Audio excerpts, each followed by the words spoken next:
Hello साथियों, जय हिंद जय भीम। इस वीडियो क्लास में जानेंगे हम आर्टिकल 48 के बारे में। और मैं आपको बता दूं, राजकीय नीति निर्देशक तत्वों के बारे में 2 पार्ट कंप्लीट हो चुके हैं।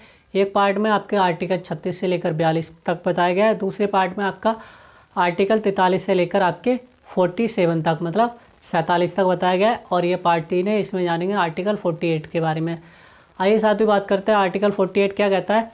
ये बात करता है आपकी 48 कृषि एवं गौवध निषेध के बारे में। गौवध निषेध, कृषि और गौवध निषेध के बारे में।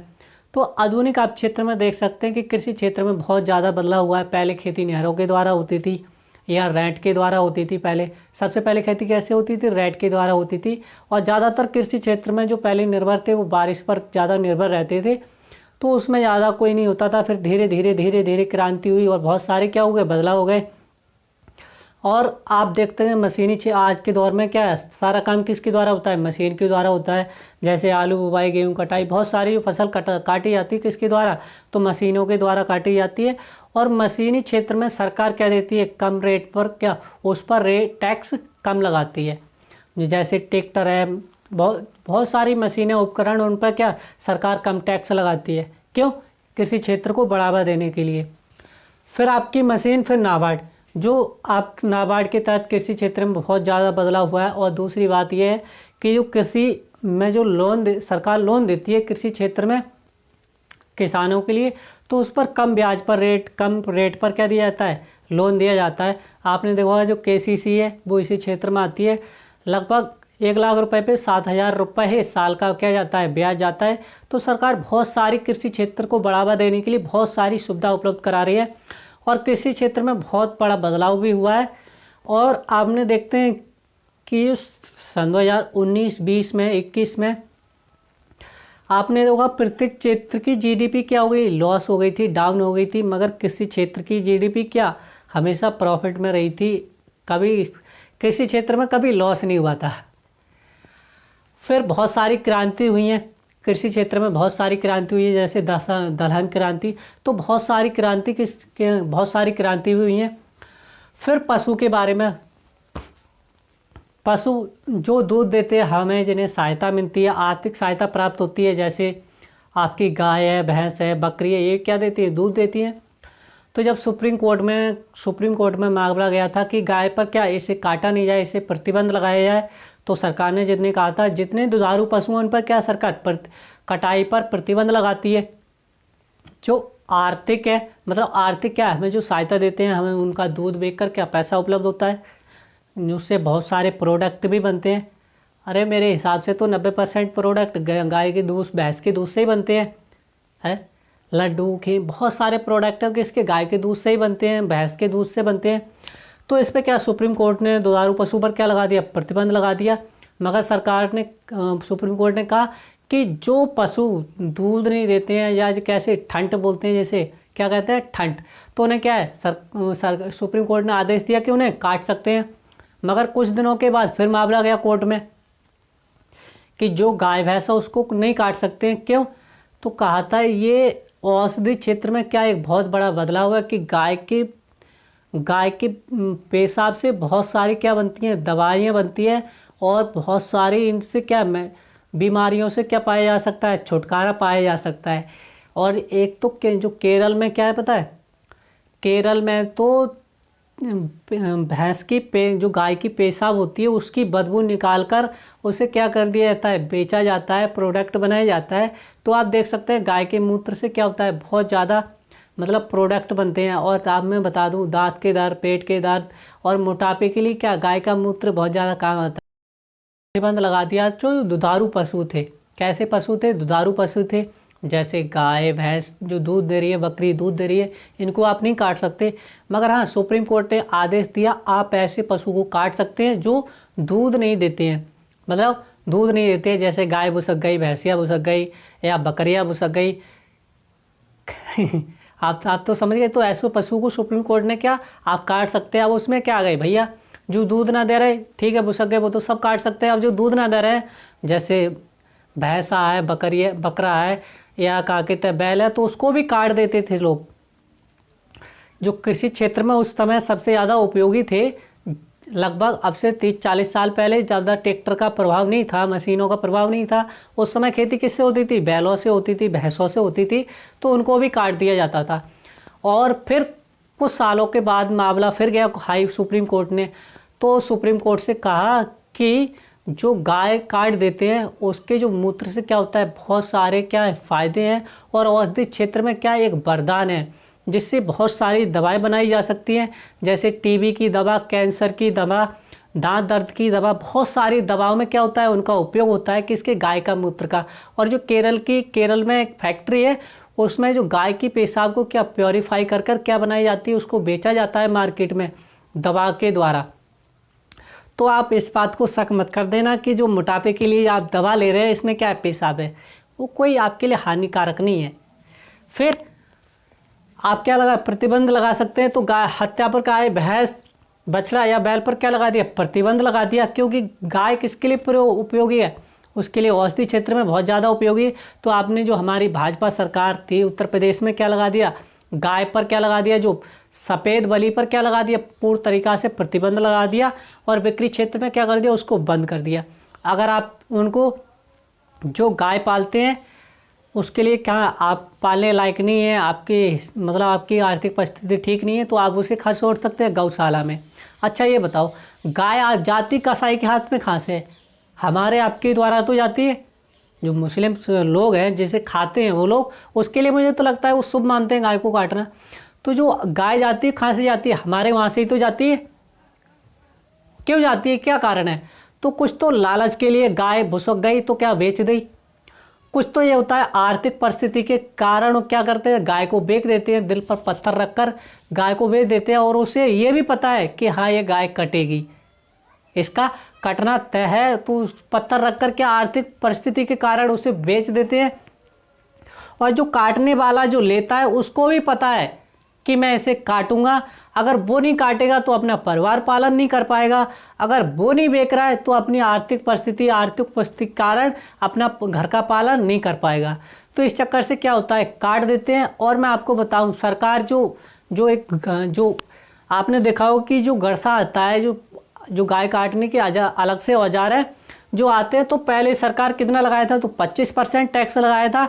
और अब बताओ कितना लगाया? 5% टैक्स लगाया। कहते हैं गाय बचाओ, गाय बचाओ। कहाँ से सरकार, आप देख सकते हैं पहले कितना टैक्स लगाती थी? 25% टैक्स लगाती थी। अब कितना लगाती है? 5% टैक्स लगाती है।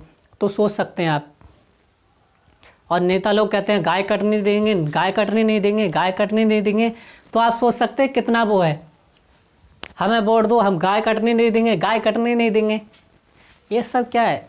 सब राजनीति का फंडा है, सब कुर्सी के लिए। पता है, वो तो हमारे संविधान निर्माता थे, वो इतने अच्छे थे कि हमारे संविधान को इतना तरीके से, इतना सभ्य तरीके से बनाया। क्या अपने लालच के लिए देश को बेच खा जाते हैं। आप देख रहे हैं पार्टी में आपस में ही लड़ाई हो जाती है, और वो जनता में लड़ाई करवाते थे जाति के आधार पर। और जो आज के जो क्षेत्र में जो वोट जाता है वो किसके आधार पर जाता है? जाति के आधार पर जाता है। और आप बात करते हो विकास की, कहाँ से होगा विकास जब जाति के आधार पर वोट दिया जाएगा? तो कहाँ से विकास होगा? कहाँ से विकास होगा हमारे देश का? वो कोई धर्म के नाम पर लड़ रहा है, कोई जाति के नाम पर लड़ रहा है, कोई ऊंच नीच के नाम पर लड़ रहा है, सब अपने अपने में व्यस्त है। कहाँ से? और हमारी जो सरकार है वो, वाह धन्य। और जो हमारे नेता हैं वो तो आप सोच नहीं सकते। आप उसमें ग्रामीण क्षेत्र में लड़ाई करवा जाएंगे, जब संसद में वहाँ बैठते हैं तो सारे लोग क्या होते हैं, वहाँ कोई पार्टी बंदी नहीं होती है, वहाँ पर सारे लोग एक दूसरे से बात करते हैं।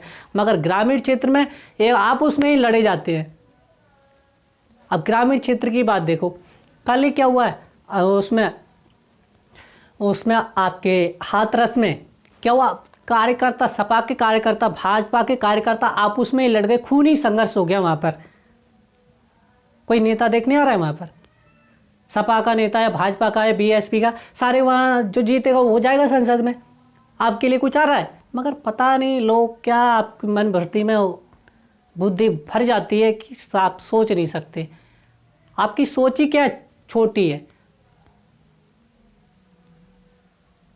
आप लड़ते रहो जाति के नाम पे, जाति के नाम पे ही लड़ते रहते हैं।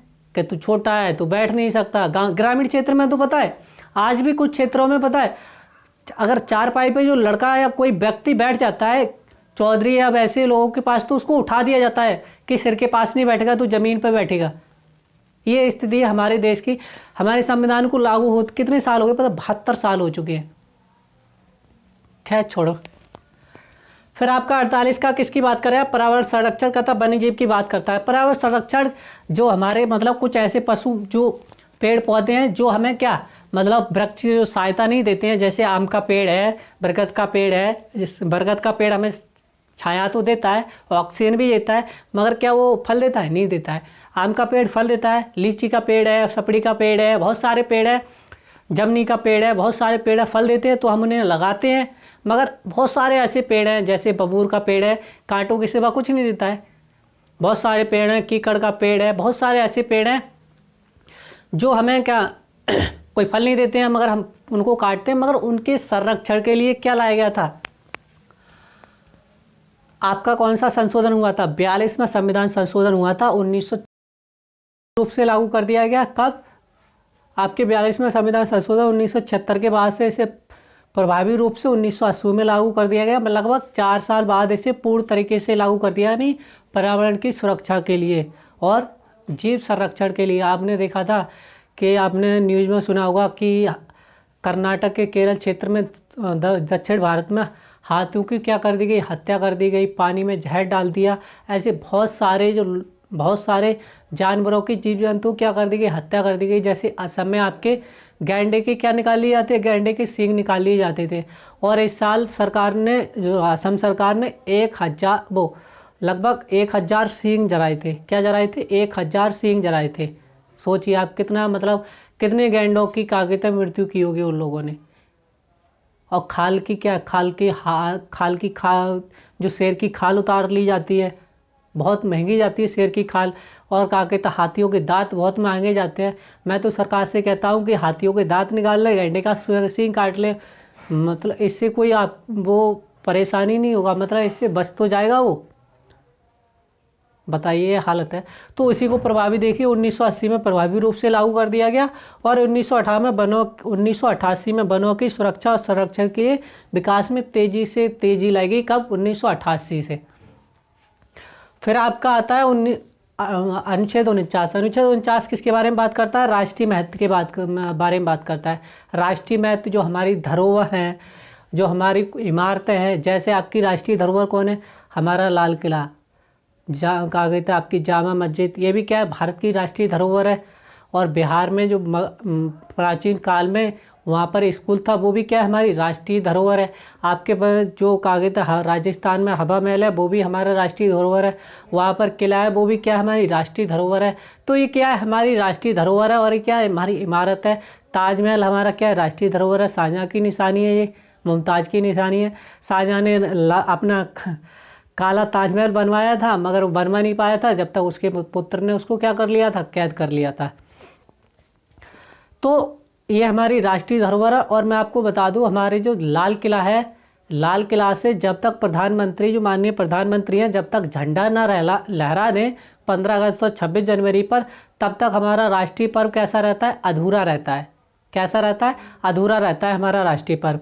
फिर आपकी पुरातत्व क्या आता है? जैसे उस समय प्राचीन काल में चमड़े के सिक्के चलाए गए थे, शीशे के सिक्के चलाए गए थे, सोने के सिक्के चलाए गए थे।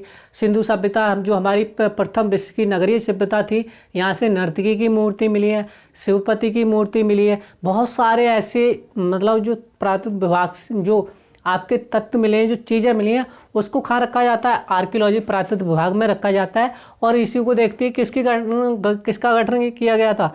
तो प्राचीन एवं ऐतिहासिक स्मारक तथा पुरातत्व स्थल एवं अधिनियम लाया गया था। कब? 1991 में। और इसी के तहत क्या किया गया था? आर्कियोलॉजी डिपार्टमेंट की स्थापना की गई, पुरातत्व विभाग की स्थापना की गई थी। और इसकी देखरेख कौन करता है? तो इसकी देखरेख करती है CISF। कौन करती है? CISF के कर्मचारी इसकी देखरेख करते हैं। फिर आपका आता है 50वां अनुच्छेद। क्या कहता है? कार्यपालिका को न्यायपालिका से क्या करता है? पृथक करता है। कार्यपालिका को न्यायपालिका से क्या करता है? पृथक करता है। मतलब जब अगर जो मान लो कोई पुलिस कर्मचारी है, जो थाना है, अगर सारी शक्ति उसी को दी जाए तो वो कल पता नहीं किसको कल किसका मर्डर कर दे, कोई पता थोड़ी है। किसी ने 5 लाख रुपए दिए, उसको मर्डर कर दिया, भाई हो गई उसकी सजा माफ। जब एक मामला गया था कोर्ट में, तो एक बुजुर्ग व्यक्ति थे, उनका मामला लगभग 50 साल हो गए थे चलते चलते। तो जो बुजुर्ग व्यक्ति थे उन पर थोड़ा ऐसा ही मामला था और कहा गया था कि पुलिस वालों ने कहा था कि दाऊ आप 500 रुपये दे दो, आपका मामला तभी निपट जाएगा। मगर उन्हें कोर्ट पर विश्वास था, उन्होंने क्या कर दिया, मुकदमा दायर कर दिया। मगर मामला पहुँचते पहुँचते क्या पहुँच गया, लगभग 10 साल हो चुकी थी उस मामले को। तब मामला तो जीत तो गए, वो निर्णय भी हो गया।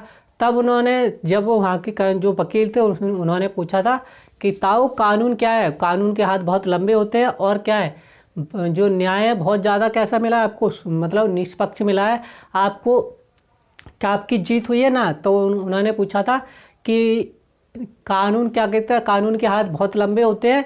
तो उन्होंने कहा था नहीं, कानून के हाथ लंबे नहीं होते हैं, पुलिस के हाथ लंबे होते हैं। अगर मैं 22 दिन 500 रुपये दे देता तो मामला भाई निपट गया। तो आज मुझे 10 साल लग गए, 10 साल ना लगती आज। तो सुप्रीम कोर्ट में, आप जब सुप्रीम कोर्ट में जाते हैं तो क्या उसमें आपके समक्ष जो आपके कागज क्या किए जाते हैं, जो कोर्ट के समक्ष, जो न्यायाधीश के जैसे समक्ष क्या किए जाते हैं, जो कागज प्रारूप प्रस्तुत किए जाते हैं, उन्हीं के तहत क्या दी जाती है, सजा दी जाती है। सबूतों के द्वारा ही तो सजा दी जाती है। उसमें कोई आपने मर्डर किया है, आपके पास सबूत नहीं है, तब भी आप क्या है, बरी हो। जब तक आपके पास कोई सबूत नहीं मिलेगा तब आपको सजा दी जाएगी। तब अगर ऐसा मान लो कोई व्यक्ति था जो मतलब धाकड़ है और उसके पास मतलब प्रॉपर्टीदार है, किसी से लड़ाई दुश्मनी है, तो जाता थाने में और कह देता कि 5 लाख रुपए लो दरोगा जी, उसको निपटाने आज। तो दरोगा जी निपटा देते, बस हो गया न्याय। तो इसी को ध्यान में रखते हुए क्या कर दिया, कार्यपालिका को न्यायपालिका से क्या कर दिया गया, अलग कर दिया गया। जैसे विधायिका की शक्ति है कानून बनाना। कानून कौन बनाते हैं, जो हमारी संसद है, नेता क्या बनाते हैं, कानून बनाते हैं, जिसमें क्या आते हैं, नेता। और इसे लागू कौन करता है, तो कार्यपालिका लागू करते हैं, जो हमारे अधिकारी कर्मचारी होते हैं इसको लागू करते हैं। या एसडीएम है, डीएम है, मजिस्ट्रेट का काम होता है कानून बनाना, विधायिका का काम होता है कानून बनाना, कार्यपालिका का काम होता है लागू करना, और आपके न्यायपालिका का काम होता है सजा देना। जैसे कोई कानून लागू हुआ और उसमें अगर जो नियम कानून लागू होता है उसमें अगर कोई व्यक्ति नहीं मानता है, उसका उल्लंघन करता है, तो पुलिस इसको खा ले जाती, कोर्ट में ले जाती है और वहाँ पर न्यायपालिका क्या देती है, सजा देती है। तो आप इस बात को समझ चुके होंगे। फिर आपका आर्टिकल 51 कहता है अंतर्राष्ट्रीय विवाद। अंतर्राष्ट्रीय विवाद क्या होता है, शांति समझौता करना। जैसे कोई देश हमला कर दे, जैसे पाकिस्तान ने क्या कर दिया था, जो कश्मीर था उस पर हमला कर दिया था, तो जो फिर विलय पत्र के द्वारा क्या किया गया था, जो राजा हरि सिंह थे उन्होंने विलय पत्र के द्वारा कश्मीर को किस में शामिल किया था, भारत में शामिल किया था। तो शांति समझौता के बाद फिर उसमें पाकिस्तान नहीं मान रहा था, कुछ क्षेत्र पर कब्जा कर लिया था, जैसे बाल्टिस्तान क्षेत्र है, आज़ाद कश्मीर है, उस क्षेत्र पर क्या कर लिया था पाकिस्तान ने, अभी कब्जा कर रखा है। तो उस क्षेत्र को हम पीओके कहते हैं, पाक ऑक्युपाइड ऑफ कश्मीर, पाक ऑक्युपाइड कश्मीर कहते हैं। तो उस क्षेत्र पर उसको, जो कश्मीर का मुद्दा कहाँ चला गया, आपके यूएनओ में चला गया, और ये मुद्दा 1947 से लेकर अब तक है। जो जम्मू कश्मीर का मामला है वो आप देख सकते हैं 1947 से लेकर ये मामला अब तक लटका हुआ है, शांति समझौता की वजह से। नहीं तो हमारे मतलब क्या है, हमारे देश की आर्मी क्या इतनी वो है, अरे हम लोग वासुदेव कुटुंब को मानते हैं, वासुदेव कुटुंब के लोग हैं, हम सनातन धर्म को मानते हैं, इसीलिए ना तो ये तो पता है कब का आ गया होता है। हम शांति समझौता शांति चाहते हैं ना, इसलिए शांति अमन चाहते हैं। हमारे यहाँ लोग अगर सरकार का क्या करते हैं, विरोध करते, जनता सरकार का विरोध करते हैं तो कहते हैं नहीं तू क्या कर लेगा, तो यही तो कहते हैं क्या हमारी सरकार है, हमारी नागरिकता है, हमारा कल्चर, हमारे संविधान ने इतनी ताकत दे रखी है इसीलिए। मगर फिर भी क्या करती है पुलिस, फिर भी कानूनी कार्रवाई करती है। कोई ज़्यादा अगर उसका उल्लंघन करता है तो कानूनी कार्रवाई की जाती है। कोई राष्ट्र विरोधी भावना पैदा करता है उसके साथ कानूनी कार्रवाई की जाती है। शांति समझौता की बात की गई है, और संधि के द्वारा क्या किया जाता है, शांति संधि की जाती है आपने देखा हो बहुत सारी संधि होती है जिसमें क्या शांति संधि का मतलब क्या होता है, कुछ नियम का अंतर्राष्ट्रीय नियमों का पालन करना। और भाई साहब हमारा जो पाकिस्तान है वो आप देख सकते हैं, इस पर तो कोई भरोसा ही नहीं करता है। जैसे एक वैश्या हो, उस पर कोई ये कहे कि नहीं मैं मुझे अग्नि परीक्षा देनी है, तो उस पर क्या कर सकते हैं, भरोसा कर सकते हैं, नहीं।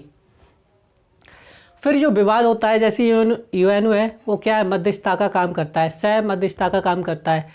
आपने देखा होगा कि बहुत सारे मामले खा जाते हैं यूएनओ में जाते हैं, जिसमें दो लोगों के बीच में क्या करना होता है, शांति स्थापित करना, संधि की जाती है और उनके द्वारा क्या किया जाता है, समझौता किया जाता है, हाथ मिलाया जाता है और राजनीतिक संबंध क्या करते हैं, अंतर्राष्ट्रीय संबंध स्थापित किए जाते हैं।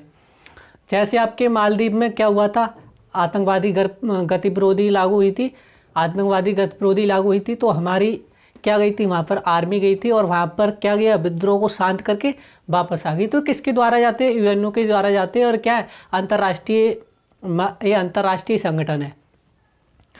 फिर हमारे देश की क्या है, सम्मान की भावना से देखा जाता है। प्रत्येक राष्ट्र की ये कर्तव्य है उसका कि प्रत्येक राष्ट्र क्या करे, एक दूसरे का क्या करे, सम्मान करे। या आपने देखा होगा कि बहुत सारे देश है जो क्या करते हैं, अपनी ट्रेटी को मानते हैं, संधि को स्थापित करते हैं। आपने देखा होगा जैसे अमेरिका है, रूस है, बहुत सारे देश है क्या संधि समझौता को मानते हैं। तो उनके बीच क्या होता है, राष्ट्रीय भावना पैदा की जाती है। और जो हमारे मतलब आपने देखा हो कोई विदेश के मंत्री आते हैं तो उनको क्या दिया जाता है, सम्मान दिया जाता है। जैसे नवाज शरीफ आए थे 1999, तो हमारे उस समय क्या थे, प्रधानमंत्री थे नवाज शरीफ थे। तो आपने देखा होगा हमारी देश की हमारे देश की फोर्स क्या देती है, उन्हें सम्मान देती है, उनकी सहायता करती है। जबकि क्या है, हमारा पाकिस्तान से क्या है, आप देखते हैं भगवान भी बनाने के बाद सोचता हुआ, अल्लाह भी बनाने के बाद सोचता हुआ कि क्या बना दिया मैंने, हिंदुस्तान में मैंने क्या कर दिया ऐसा। फिर आता है पंचशील समझौता के बारे में, गुट निरपेक्ष आंदोलन। गुट निरपेक्ष आंदोलन का मतलब होता है गुट नहीं बनाना, सबको क्या सबका विकास हो। आपने देखा होगा कि जो कोविड आया था तो सरकार कई देशों ने क्या की थी, जैसे भारत ने क्या दी थी, हमें यूएसए ने भारत को वैक्सीन दी थी, भारत ने कई देशों को वैक्सीन प्रोवाइड की थी। तो क्या होता है, गुट निरपेक्ष आंदोलन स्थापित करना। तो ये क्या, एक दूसरे देश क्या करते हैं, एक दूसरे देश की क्या करते हैं, सहायता करते हैं, क्या करते हैं, गुट निरपेक्ष आंदोलन की स्थापना करना। तो ये तो थे आपके आर्टिकल 51 तक, जिसमें आपके 36 कहता है राज्य की परिभाषाई बारे में बात करता है। आपका 12 भी क्या करता है, राज्य की परिभाषाई बात करता है। 37 आपका किसकी बात करता है, 36 आपकी राज्य की परिभाषाई बात करता है। 37 आपकी किसकी बात करता है, ये न्यायालय योग नहीं, आप न्यायालय में नहीं जा सकते। 38 आपको क्या करता है, लोक अभिव्यक्ति की बात करता है, जिसमें 3 न्याय की बात की गई, राजनीतिक, धार्मिक और आर्थिक न्याय की बात, आर्थिक सामाजिक और राजनीतिक न्याय की बात की गई है। 39 किसकी बात करता है, आपके स्त्री पुरुष के समान कार्य के लिए समान वेतन की बात करता है। और उसका किसकी बात करता है, तो समान न्याय की बात करता है। किसकी बात करता है, समान न्याय एवं कानूनी विधिक सहायता की बात करता है। 40 किसकी बात करता है, 40 आपकी बात करता है गांधी ग्राम पंचायत की बात करता है। 40 किसकी बात करता है, ग्राम पंचायत की बात करता है। वहीं आपका 41 किसकी बात करता है, आपका 41 बात करता है आपकी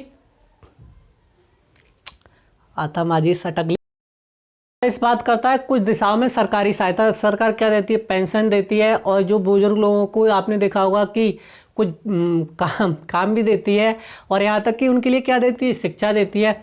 तो कुछ दिशाओं में सरकारी सहायता की बात करता है। वहीं 42 किसकी बात करता है, 42 आपकी महिलाओं की प्रसूति की सहायता की बात करता है, जिसे जब बच्चा होता है तो गर्भ 3 महीने पहले छुट्टी दी जाती है और 3 महीने बाद तक छुट्टी दी जाती है।